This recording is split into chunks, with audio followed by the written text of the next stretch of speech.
Hello बच्चों, कैसे आप सब। उम्मीद है अच्छे होंगे। तो आज के क्लास में हम लोग पढ़ेंगे मॉडल सेट 4 का सॉल्यूशन। वैसे इसके पहले सेट 1, सेट 2 और सेट 3 का सॉल्यूशन अगर देखना है तो इस वीडियो के डिस्क्रिप्शन में लिंक है, आप वहां से देख सकते हैं।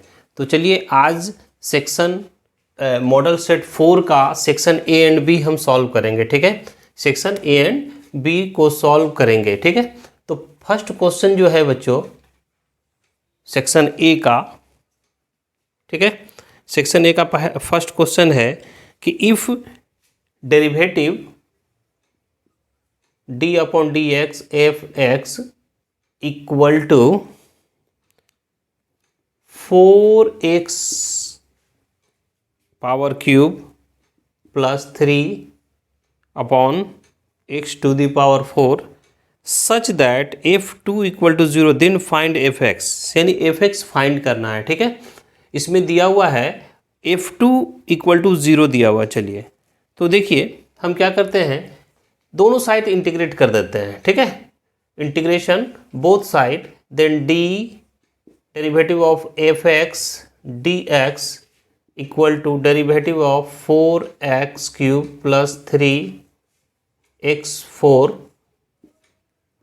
ये dx हो जाएगा, है ना, dx, ये हो गया dx। तो बच्चों देखिए आप जानते हैं कि ये जो डेरिवेटिव है ना, ये डेरिवेटिव का जो इंटीग्रेशन अगर लेंगे तो ये होगा मेरा fx, क्योंकि अगर यहाँ पे देखिए integration of f dash x dx equal to होता है fx dx। ठीक है, fx प्लस c, तो ये मेरा इंटीग्रेशन होता है। तो हम इसी को अगर हम लोग देखते हैं तो इसके आधार पर लिखते हैं ये fx हो जाता है मेरा, और इसका जब इंटीग्रेट करेंगे तो ये देखिए 4 हो गया, x cube dx plus 3 constant बाहर, x raise to the power -4 चूँकि ये ऊपर चला गया dx इक्वल टू fx, ये हो गया 4 और ये x sorry 3 plus 1 plus 3 x raise to the power -4 plus 1 -4 plus 1 plus c, ये हो गया fx equal to 4x raise to the power 4 upon 4 plus 3, ये हो गया x raise to the power -3 upon -3 plus c, sorry, fx equal to 4 cancel, x4 plus ये -3 भी cancel, तो यहाँ पे हो जाएगा माइनस, और ये 1 अपॉन ये नीचे आएगा x क्यूब प्लस c। ठीक है बच्चों, अब यहाँ देखिए करते हैं पुट x इक्वल टू 2 को पुट करते हैं तो देयरफॉर f, और इसको हम लोग मान लेते हैं इक्वेशन फर्स्ट, है ना। तो f2 इक्वल टू मेरा होता है 2 to the power 4 minus 1 by 2 to the power 4 plus c, और f2 का वैल्यू क्या है, 0 दिया हुआ है, क्वेश्चन में है 0, तो ये हो गया 0, इधर हो जाता है 2 4 8 16, सॉरी 3 है ना, 3 1 अपॉन 8 प्लस c। तो देखिए एलसीएम अगर लेते हैं हम लोग तो कितना होता है 128 माइनस 1 बाय 8 प्लस सी, तो ये मेरा होता है 0 इक्वल टू 127 बाय 8 प्लस सी। तो सी का वैल्यू जो हो जाता है होता है 127 अपॉन 8, बट ये माइनस में। ठीक है, अब पुट सी का value in 1 from 1, therefore fx equal to मेरा हो गया x raise to the power 4 minus 1 upon x raise to the power 3 minus 127 by 8, ये मेरा फाइनल आंसर हो गया। ठीक है बच्चों, नेक्स्ट क्वेश्चन देखिए क्या है। नेक्स्ट क्वेश्चन बनाने के पहले इसको रब कर लेते हैं बच्चों, आप नोट करते जाइए। ठीक है, बहुत इजी था। चूँकि कहता था ये दिया हुआ और f(x) का वैल्यू फाइंड करना है, f2 का भी वैल्यू दिया हुआ था 0, ठीक है। तो इसका इंटीग्रेट कर लिए बोथ साइड, तो ये f(x) हो गया और ये मेरा इंटीग्रेशन का जो रूल है x⁴ का फॉर्मूला लगा के f(x) = इतना निकला, है ना, x⁴ minus 1/x⁴ plus c। इसमें क्या किए, f2 x के प्लेस पे 2 रखे, जहाँ पे c का वैल्यू फाइंड करके इसमें रख देना है, ठीक है।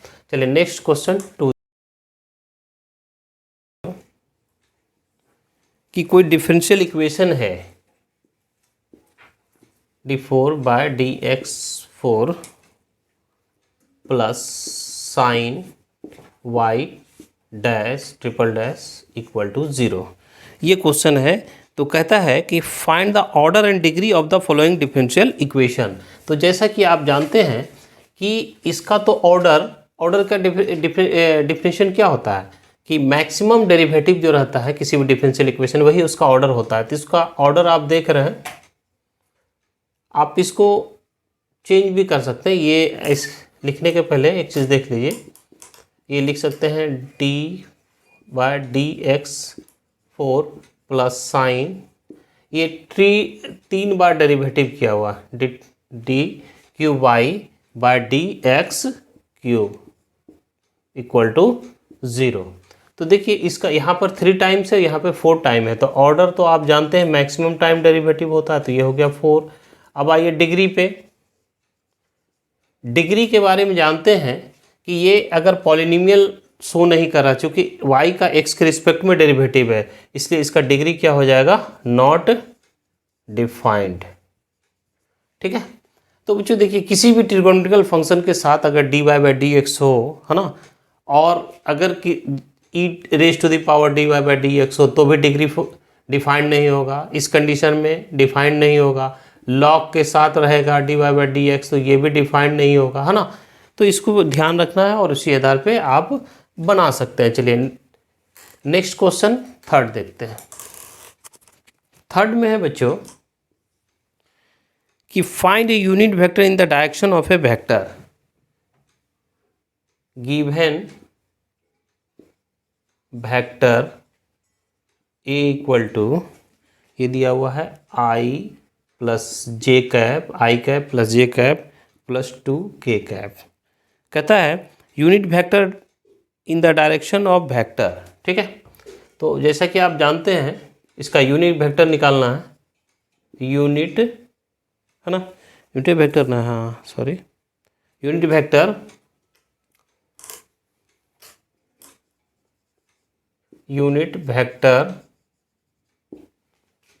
इन the direction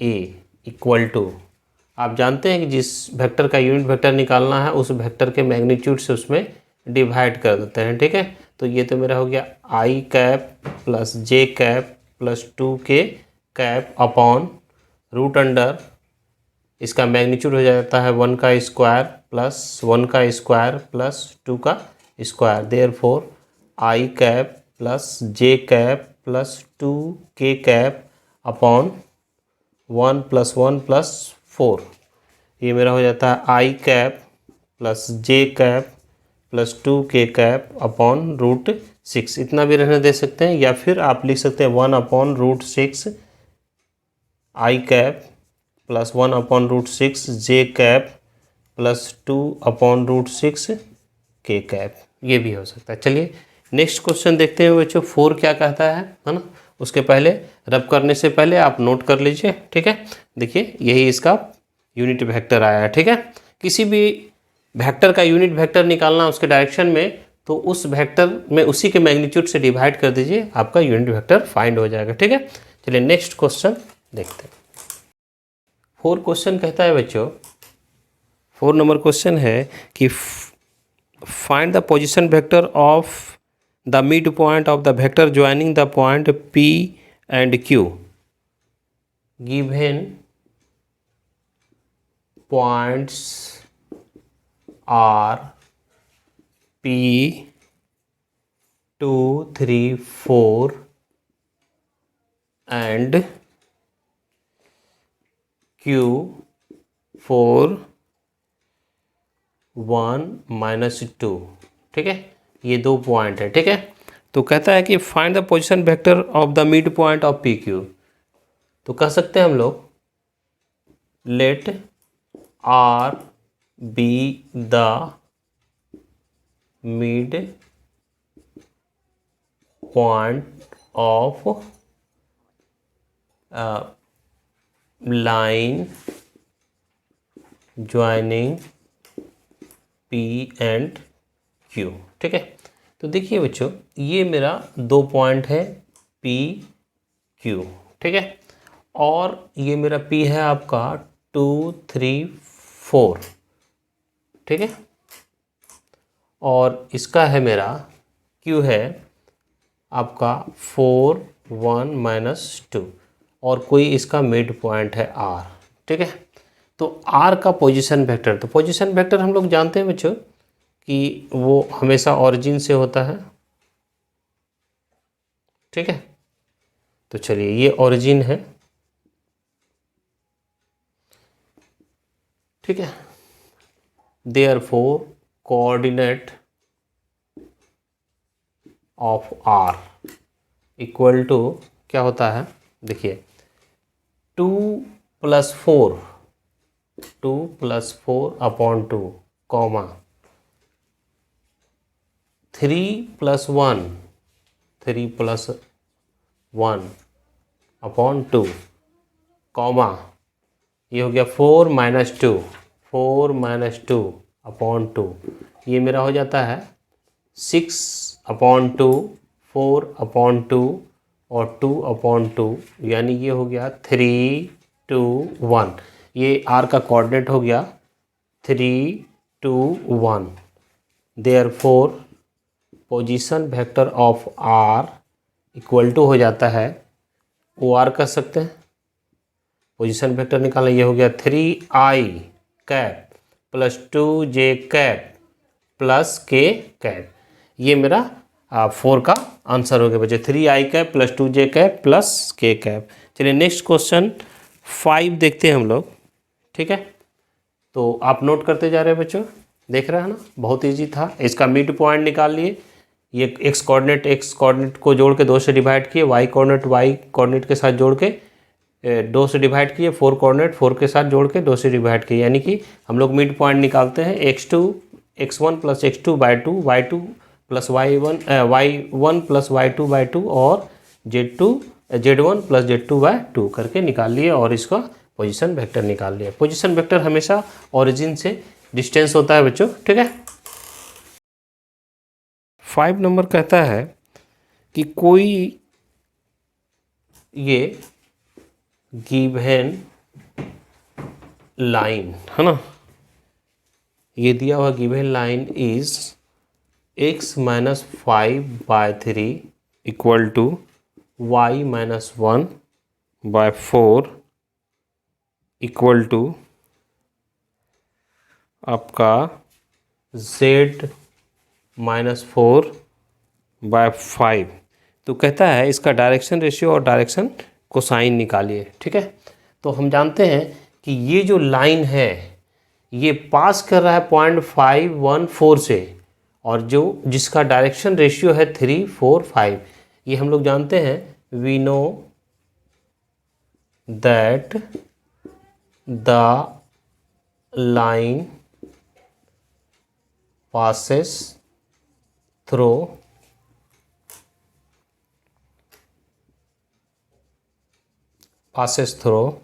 a x1 y1 z1 with direction ratio r a b c। तो इसका फॉर्मूला होता है x - x1/a y - y1/b z - z1/c। या कह सकते हैं ये डायरेक्शन रेशियो है, ये एक लाइन है जो किसी लाइन के पैरेलल है, उसका ये डायरेक्शन रेशियो है, ठीक है। तो अब देखो, ये इसको अगर हम लोग कंपेयर करते हैं, देयरफॉर डायरेक्शन रेशियो शॉर्ट में लिखते हैं ऑफ गिवन लाइन, ठीक है, इसको 1 मान लेते हैं, तो गिवन लाइन 1 r, ये मेरा हो जाता है कितना, देखिए 3, 4, 5। ठीक है।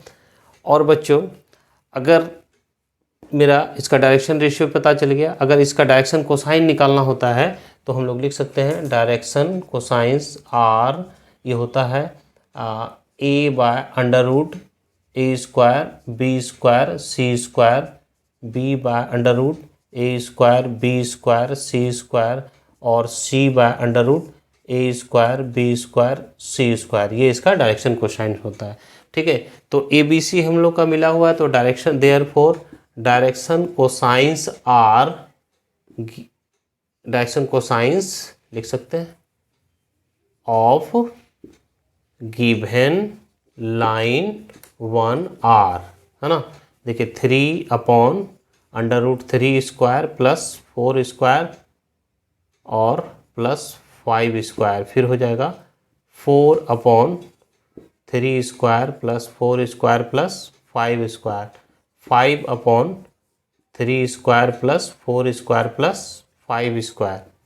ठीक है। ये हो गया 3, ये हो गया 9, 16 प्लस 25, ये हो गया 4, 9, 16, 25, 5, 9, 16, 25।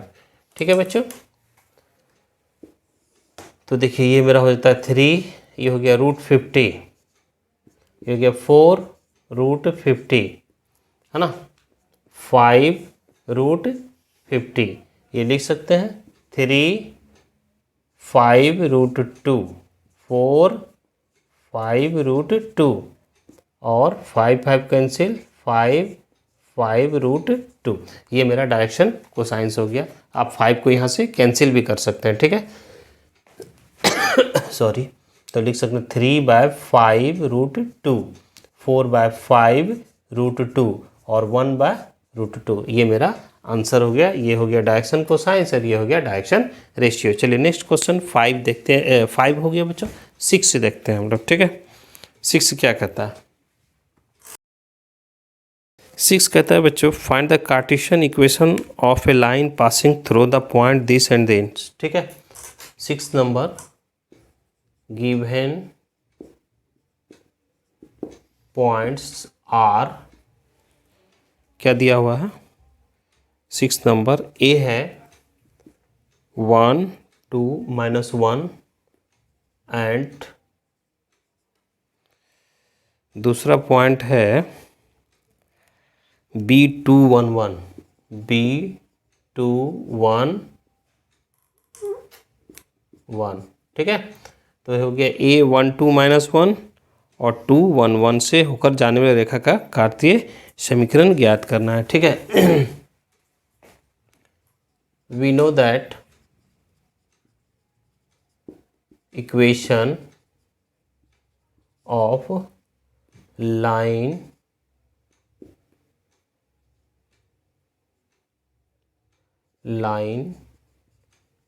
passes through given points A, x1, y1, z1 and B, x2, y2, z2 is, लिखते हैं x minus x1 upon x2 minus x1 equal to y minus y1, y2 minus y1 और z minus z1, z2 minus z1, है ना। तो देखिए यहाँ पे क्या है, हेयर x1 हो गया 1, y1 हो गया 2 और z1 हो गया -1, x2 हो गया 2, y2 हो गया 1 और z2 हो गया 1। ये मेरा प्रेजेंट है, तो इस फॉर्मूला में बैठा सकते हैं। हेंस रिक्वायर्ड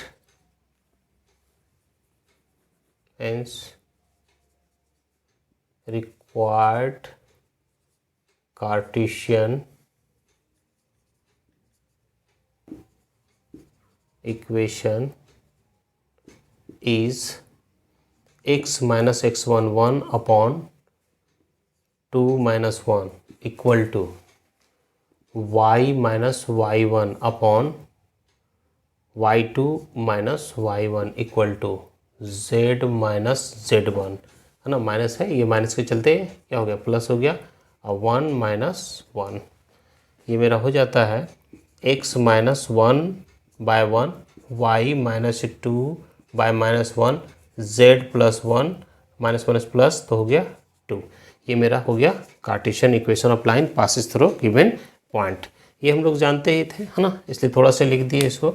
आप डायरेक्ट भी लिख सकते हैं, equation of line passes through the point, चूँकि 2 मार्क्स का है, आप इतना लिख सकते हैं, यहाँ से स्टार्ट कर सकते हैं। Equation of line passes through 2 points A and B is, बस बैठा देना है, ठीक है। चलिए 6 हो गया बच्चों। 7 अब देखते हैं, इसे रब करने से पहले आप नोट करते जाइए, ठीक है। 6 हो गया। 7 कहता है कि a fair die is rolled, है ना, एक डाई है उसको रोल करते हैं, तो निश्चित है कि कोई डाई है, इसको रोल करते तो 1 2 3 4 5 6, इसमें 6 फेसेस होता है जिसपे नंबर 1 2 3 4 रहता है, ठीक है।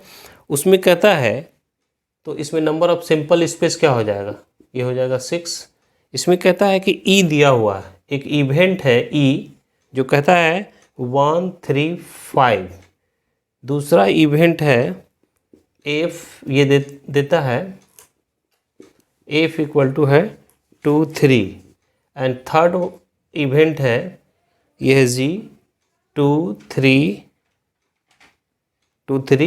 4 5, ठीक है।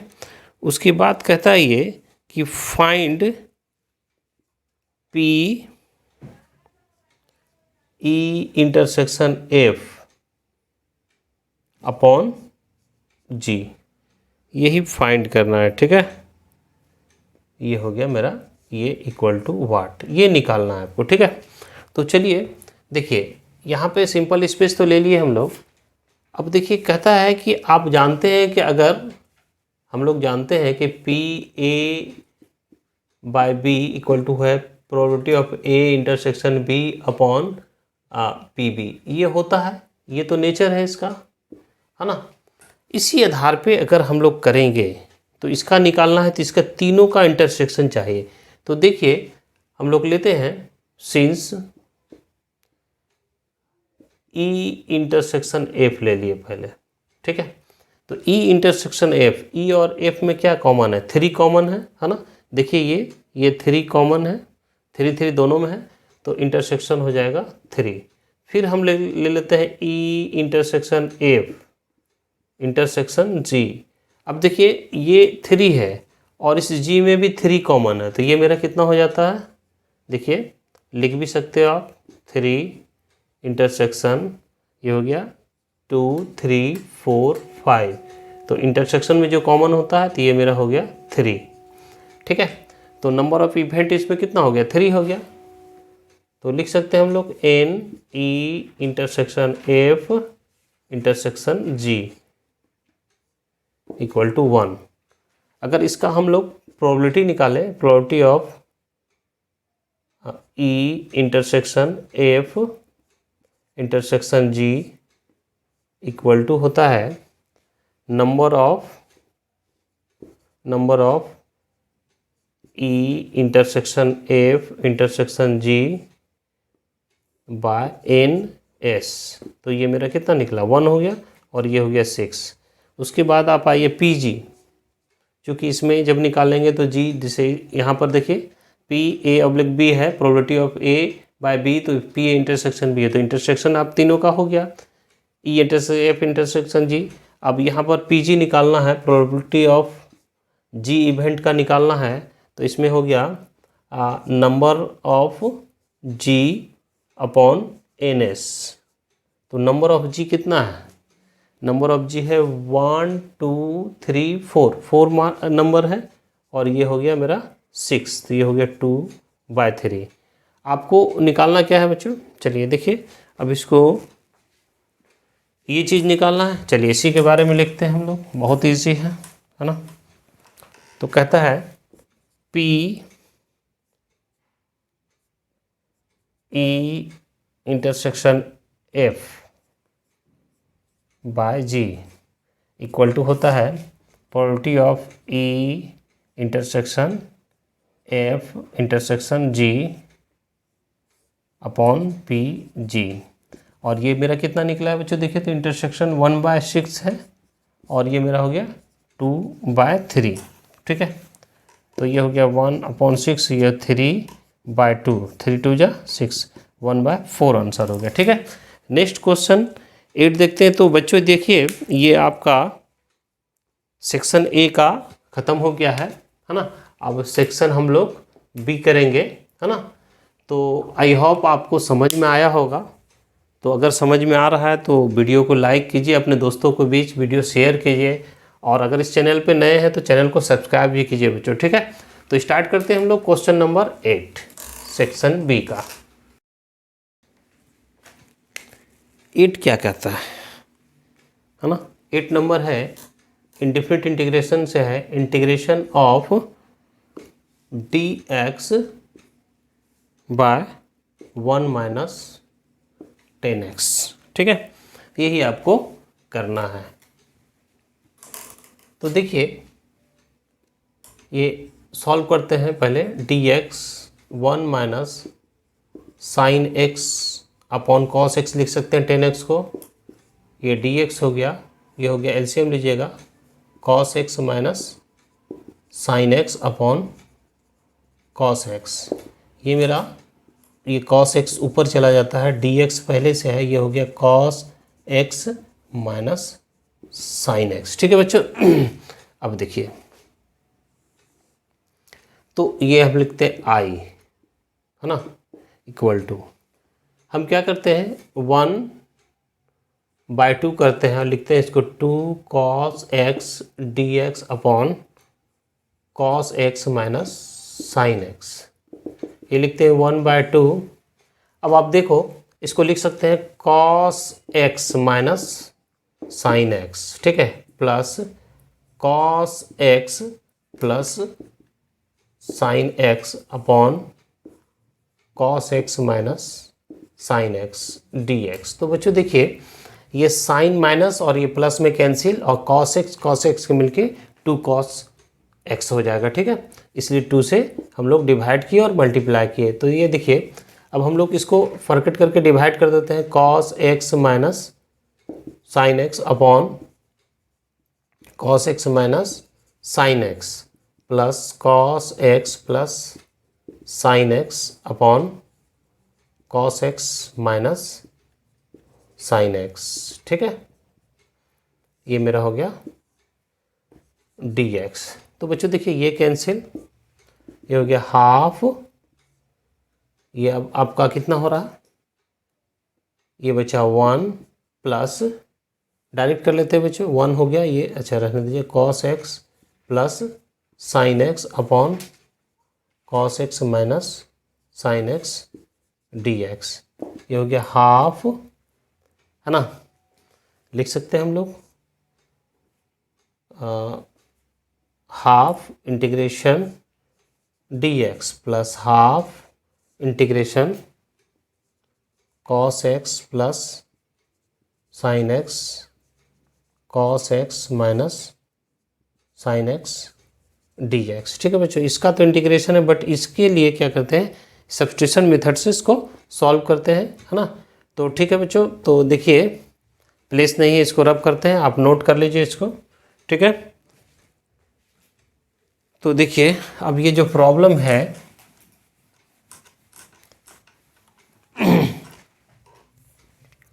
i equal to half dx plus, इसको ऐसा करते हैं, पुट करते हैं, है ना, put cos x minus sine x equal to T, और x के रिस्पेक्ट में जब डेरिवेटिव करते हैं तो ये cos x का होता है माइनस साइन x का cos x, ये हो गया dt upon dx, minus common लिखिएगा तो आप लिख सकते हैं cos x plus sine x, ये हो गया dt अपॉन dx।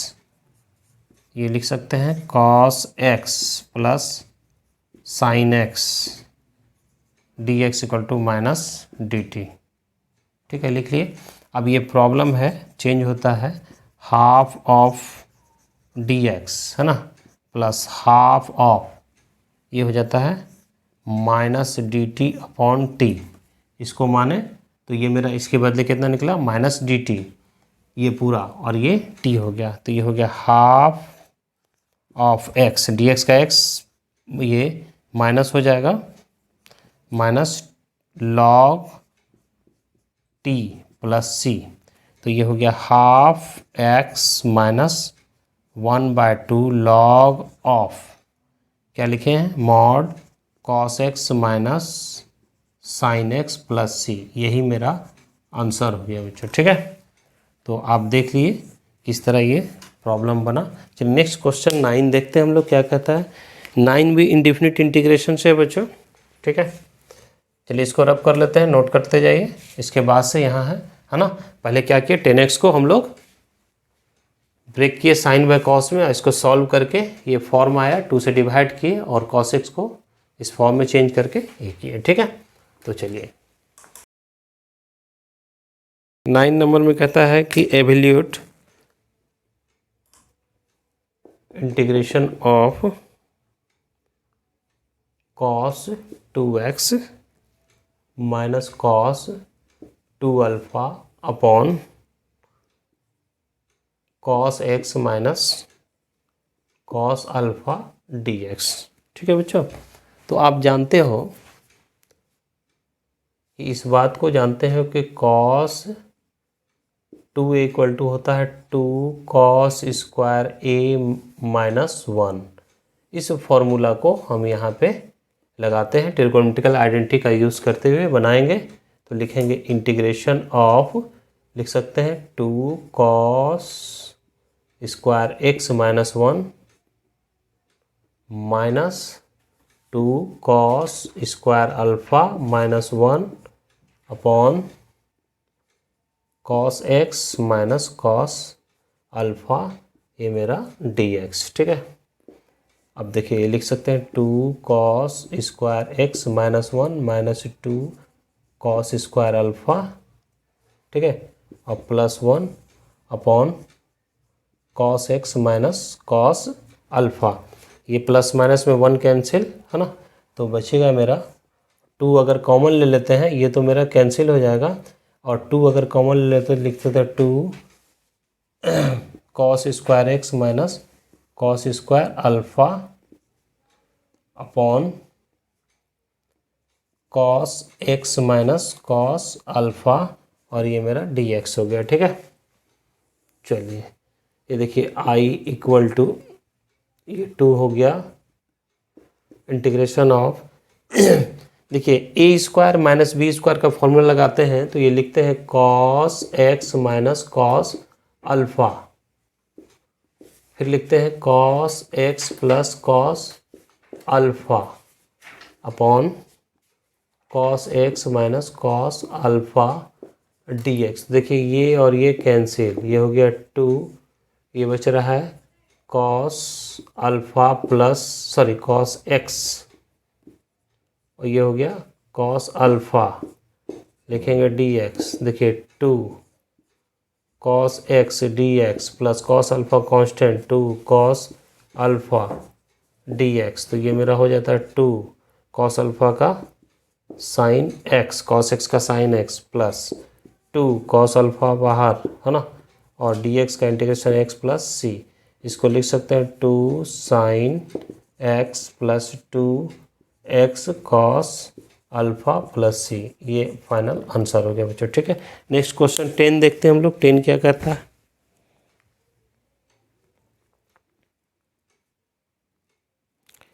टेन है बच्चों, तो इसको नोट कर लीजिए, रब कर देते हैं इसको, ठीक है। 10 है बच्चों, 10 क्वेश्चन है, ये डिफिनिट इंटीग्रेशन का है कि integration of 0 to a, lower limit 0 upper limit a है, और ये होता है under root x upon x plus a minus x, यही प्रॉब्लम है, और ये है dx, ठीक है। इसको सॉल्व करना है, डिफिनिट इंटीग्रेशन है, इसका आपको वैल्यू निकालना है। तो चलिए देखिए, ये हम लोग लिखते हैं कि 0 to a root x upon x plus a minus x, है ना, dx, इसको मान लेते हैं इक्वेशन फर्स्ट। ठीक है, i इक्वल टू हो गया। और आप जानते हैं ये प्रॉपर्टीज होता है 0 to a F X D X equal to लिख सकते हैं 0 to a F A minus X D x.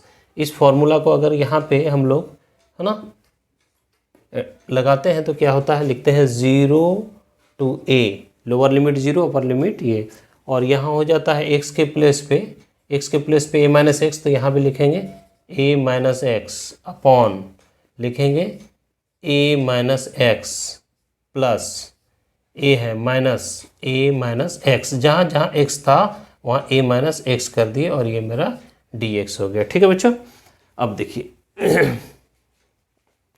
ये हो गया इंटीग्रेशन ऑफ 0 to a, ये मेरा हो गया root under a minus x upon, ये हो गया root under a minus x.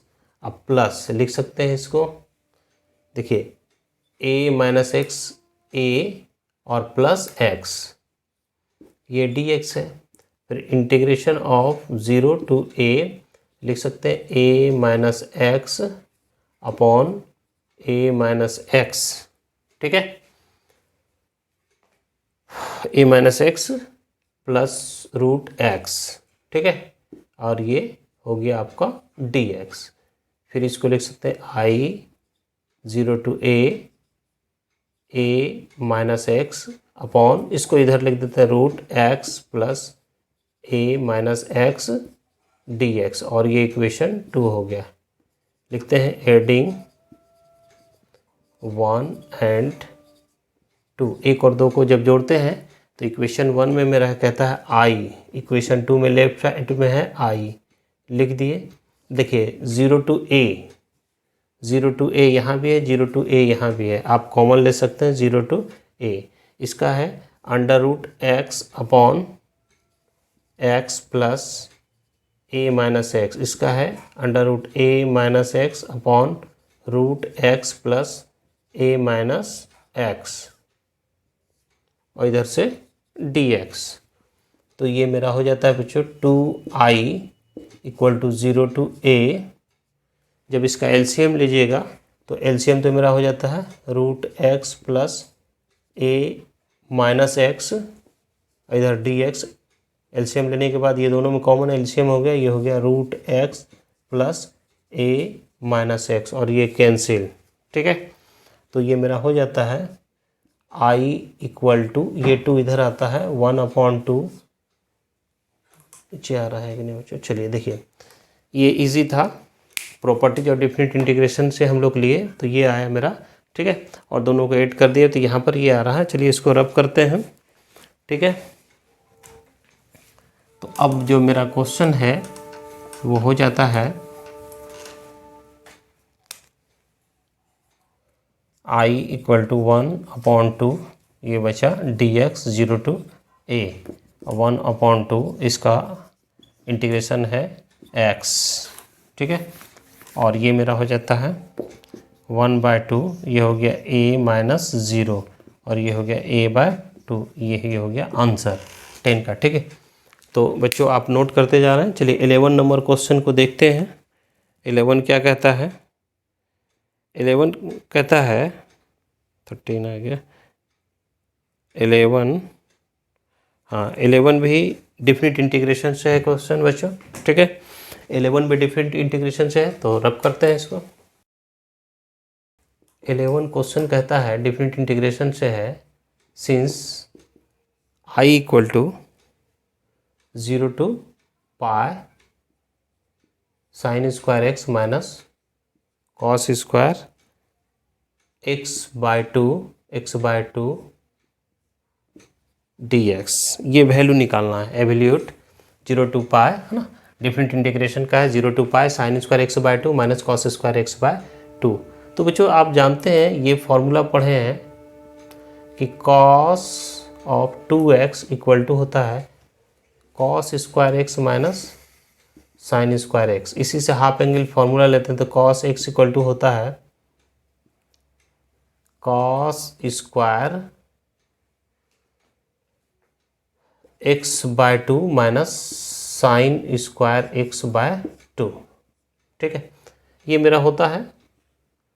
इस फॉर्मूला को ट्रिगोनोमेट्रिकल आइडेंटिटी का यूज़ करते हैं और इसको लिखते हैं इंटीग्रेशन ऑफ 0 टू पाई। ठीक है बच्चों, देखिए अगर ये माइनस कॉमन लेते तो ये मेरा मिल जाता है, तो इसको लिख सकते हैं ऐसा। इसको पहले लिख लीजिए, है ना। लिख सकते हैं आप cos square x by two minus sign square x by two, और ये माइनस कॉमन इधर से डी एक्स, तो इसको लिख सकते हैं माइनस बाहर 0 से पाई, और ये पूरा का पूरा क्या हो जाएगा कॉस एक्स हो जाएगा, cos x D x. Cos x का इंटीग्रेशन क्या होता है साइन एक्स होता है, और इधर हो गया 0 pi minus sine pi minus sine 0। Sine 180 भी 0 और साइन 0 0 होता है, यानी कि आंसर हो गया 0। ये मेरा आंसर हो गया। चलिए नेक्स्ट क्वेश्चन 12 देखते हैं बच्चों। रब कर लेते हैं इसको, आप नोट कर लीजिए। ठीक है, given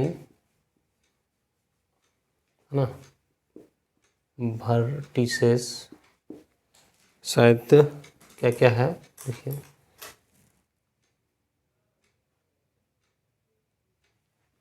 given vertices of triangle ABC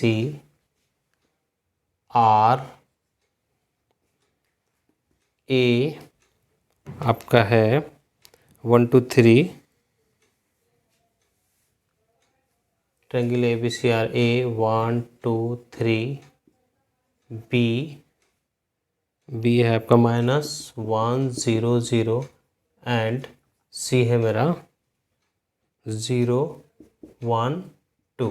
ठीक है, तो इसमें कहता है कि एंगल ABC निकालना है। ठीक है, यही क्वेश्चन है बच्चों। तो देखिए ये किसी भी ट्रायंगल का 3 वर्टिसेस दिया हुआ है। सपोज ये ट्रायंगल है कोई, ठीक है, यह ABC है ना। ए का कोऑर्डिनेट है 1 2 3 और बी का कोऑर्डिनेट है -1 0 0 और सी का कोऑर्डिनेट है आपका 0 1 2।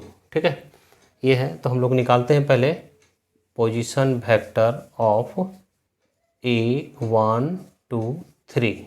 ठीक है, इसको लिख सकते हैं, किसी भी पॉइंट का पोजीशन वेक्टर ओरिजिन से होता है तो इसको लिख सकते हैं OA, और ये होता है I cap plus 2J cap plus 3K cap, है ना।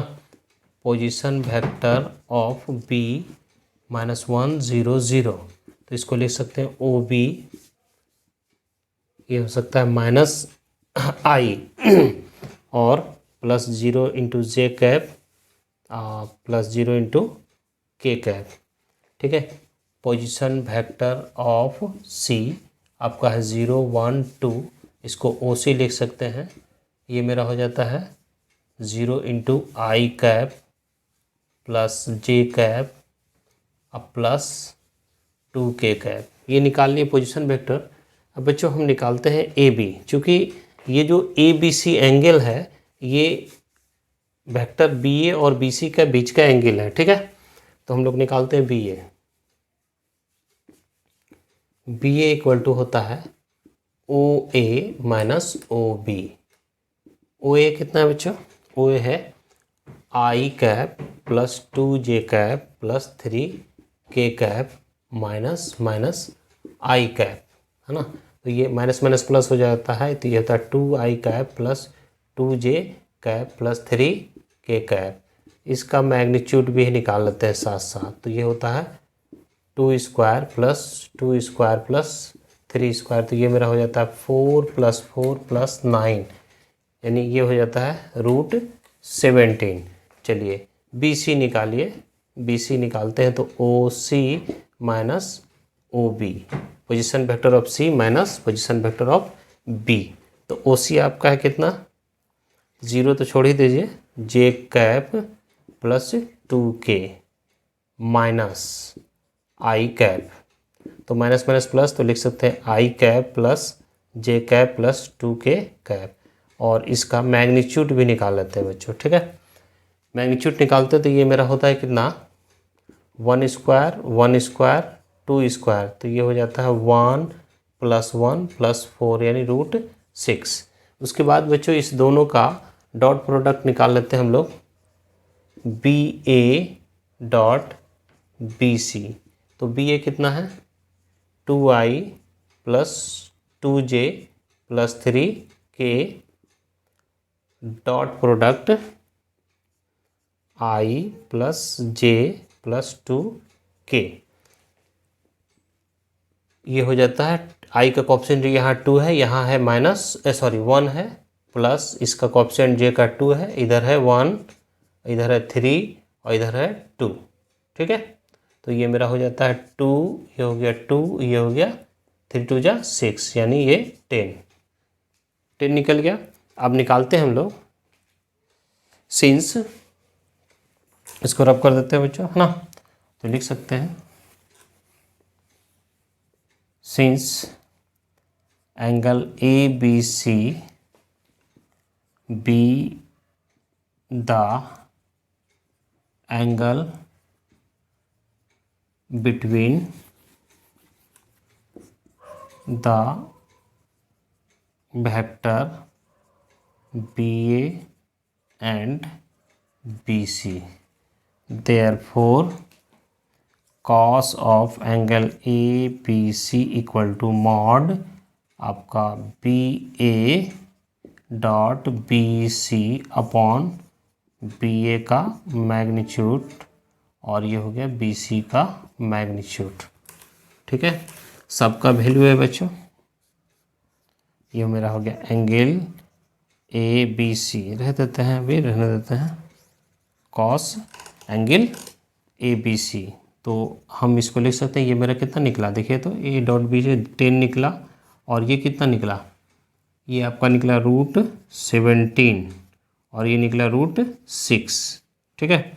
तो लिखा जा सकता है angle A B C equal to cos inverse, चूँकि ये पॉजिटिव है ही, मॉड से कुछ फर्क नहीं पड़ता है, तो ये हो गया 10 और इसको मल्टीप्लाई करेंगे तो कितना हो जाएगा 42 4 102। ये मेरा आंसर हो गया बच्चों। चलिए नेक्स्ट क्वेश्चन 13 देखते हैं क्या कहता है ना। तो 13 देखिए क्या कहता है कि find the angle between pair of lines, ठीक है। तो इसको नोट कर लीजिए बच्चों, बहुत इजी था, है ना। तो चलिए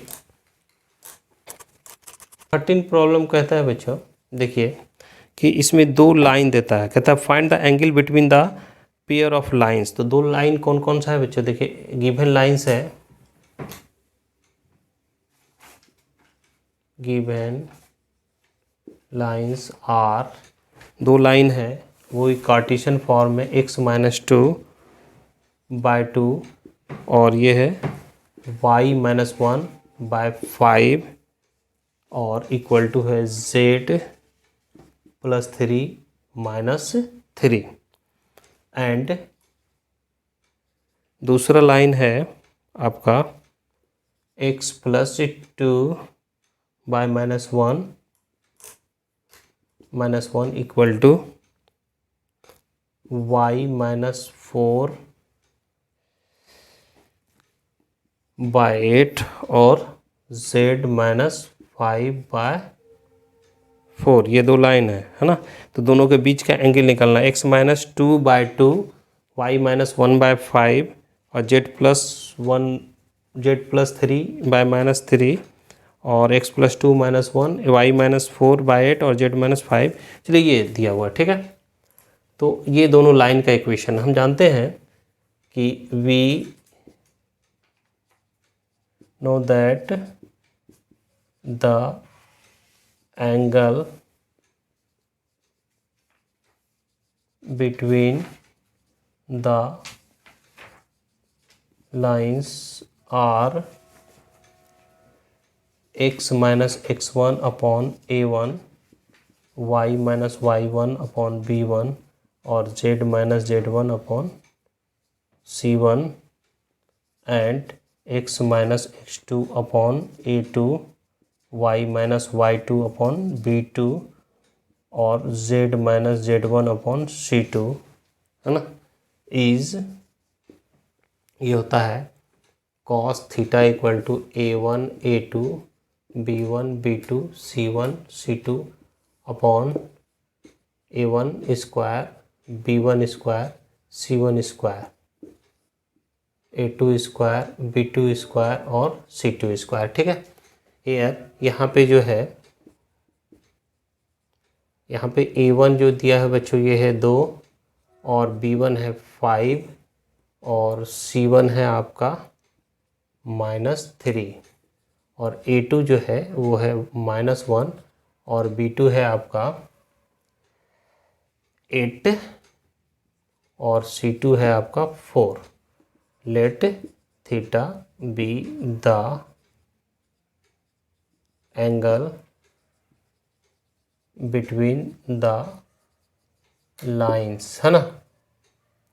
therefore cos theta equal to, देखिए a1 a2, a1 कितना है 2 है, a1 a2 है -1, b1 है 5 और है इंटू 8 प्लस c1 है -3 और इंटू 4 बाय, देखिए 2 स्क्वायर 5 स्क्वायर -3 का whole square, sorry, plus 4 square और ये therefore cos theta equal to -2 40 और -12 अपॉन 4 25 9, इधर कितना होता है 164 प्लस 16। ठीक है बच्चों, तो देखते जा रहे हैं हम लोग, ये हो गया। Therefore cos theta equal to क्या हो जाता है, ये देखिए, तो ये 14 हटेगा तो 26 हो जाएगा, ये 26 अपॉन ये कितना, ये 25 और 9 34 38, ये कितना 81। ठीक है, तो देखिए बच्चों, theta equal to cos inverse ये हो गया 26 अपॉन ये हो गया 38 और इधर हो गया 9, तो लिख सकते हैं हम लोग कॉस इनवर्स 26 अपॉन 9√38, यही मेरा आंसर हो गया बच्चों, दोनों के बीच का एंगल। चलिए नेक्स्ट क्वेश्चन 14 देखते हैं। ठीक है, इसके नेक्स्ट क्वेश्चन 14 कहता है बच्चों कि a black and a red die are rolled. ठीक है, तो सपोज कि ये है 14 और सैंपल स्पेस जो है, सैंपल स्पेस ये ले लीजिए आप एस इक्वल टू, देखिए ये कहता है कि 2 डाई है ना, उस दोनों डाई को क्या करते हैं हम लोग रोल करते हैं, तो ये हो गया 1 2 3 4 5 6 और ये भी हो जाएगा कितना 1 2 3 4 5 6, तो अगर इस दोनों का पेयर लेंगे तो बहुत सारा बनेगा, ये टोटल कितना हो जाएगा 36 हो जाएगा, NS क्या हो जाएगा 36। अब उसके बाद कहता है कि एक काले और एक लाल पासे के उछाला गया है। ठीक है, तो एक काला एक लाल पासा, तो सब ये समझ लो कि ब्लैक है और ये एक रेड है, रेड वाला पासा है दोनों। ठीक है, तो हम लोग कहते हैं लेट ए इवेंट गेटिंग, कहता है कि ये black and red die roll कर दिए, है ना, रोल करने के बाद ये 36 सैंपल स्पेस बना, उछाला जाता है। उसके बाद कहता है find the conditional probability of obtaining A some greater than 9 given that black dye resulted in 5 इन ए 5। तो event getting sum greater than 9, है ना। तो 9 से बड़ा लेना है, ठीक है। पहले ये देखिए 9 से बड़ा जब भी लेंगे बच्चों, देखिए तो पेयर बनेगा 1 1 1 2 1 3 1 4 1 5 1 6, यानी कि इसका सब के साथ करेंगे तो 36 होगा। इसमें से अगर हम लेते हैं 2 2 लेते हैं तो नहीं हो रहा है, तो ये 9 से बड़ा नहीं हो रही है। 4 से शुरू करते हैं, 4 5 9 होता है, यानी 4 4 हो जाए तो 8 हो जाता है, 4 4 8 हो जाएगा, 8 करेंगे। तो अब हम लोग देखते हैं कि ले लेते हैं 4 6 ले लिए, ठीक है। उसके बाद देखो बच्चों 4 6 के बाद इसके साथ कोई नहीं है, 5 से ले लीजिए, 5 4 9 होता है तो 5 5 ले लेते हैं, ठीक है। 5 5 ले लिए, 5 5 5 6 5 6, ठीक है। उसके बाद 6 4, उसके बाद 6 5, उसके बाद 6 6। देखिए इसके बाद और कोई इवेंट नहीं होगा, ठीक है। तो कितना हो गया 1 2 3 4 5 6। अब कहता है लेट बी इवेंट गेटिंग कह रहा है कि black dye resulted in A 5, getting black dye resulted in 5। तो ब्लैक डाई जब भी ले रहे हैं बच्चों देखिए कि 5 होना चाहिए, तो 5 पहला तो ब्लैक वाला ये है, तो ये मेरा हो जाएगा 5 1 5 2 5 3 5 4 5 5 5 6, ठीक है। अब दोनों का इंटरसेक्शन ले लीजिए, ए इंटरसेक्शन बी ले लीजिए, तो देखिए तो क्या हो रहा है। दोनों का इंटरसेक्शन लोगे तो देखिए तो क्या मिल रहा है आपका 5 6 तो एक आ रहा है और 5 5 आ रहा है, और कुछ तो नहीं आ रहा है। 5 5 5 6 और 5 1 तो इसमें नहीं है, 5 2 भी नहीं है, 5 3 भी नहीं, 5 4 भी नहीं। तो ये मेरा हो गया 5 5 और 5 6, ये मेरा इंटरसेक्शन हो गया, ठीक है। तो number of A intersection B अगर लेंगे तो ये कितना हो गया 2, ठीक है। और 1 2 3 4 5 6, है ना। तो ये मेरा कितना हो जाता है, चलिए ये देख लेते हैं हम लोग। आपको निकालना है पी ए बाय बी, है ना, जिसमें कि ब्लैक रेड का यही निकालना है कि event getting sum greater than 9। तो यहाँ पे ये होता है probability of A intersection B by probability of B. इसको हम लिख सकते हैं n A intersection B by N S equal to P number of B by N S. N S तो कैंसिल हो गया बच्चों, तो number of A intersection B आपका निकला है 2। नंबर ऑफ बी कितना है, नंबर ऑफ बी है 1 2 3 4 5 6, यानी 6, यानी मेरा आंसर हो गया 1/3, ठीक है। ये 14 हो गया बच्चों। तो अब तक हम लोग जो है सेक्शन ए और सेक्शन बी का पूरे क्वेश्चन को विथ एक्सप्लेन सॉल्व किए हैं, आपको समझ में आया होगा, है ना। उम्मीद करते हैं कि समझ गए होंगे, और अगर आपको समझ में आ जाता है तो वीडियो को लाइक शेयर कीजिए, और इस चैनल पर नए हैं तो चैनल को सब्सक्राइब कीजिए। चलिए अगले क्लास में हम लोग मिलते हैं मॉडल सेट 4 का सेक्शन सी के साथ। Thank you.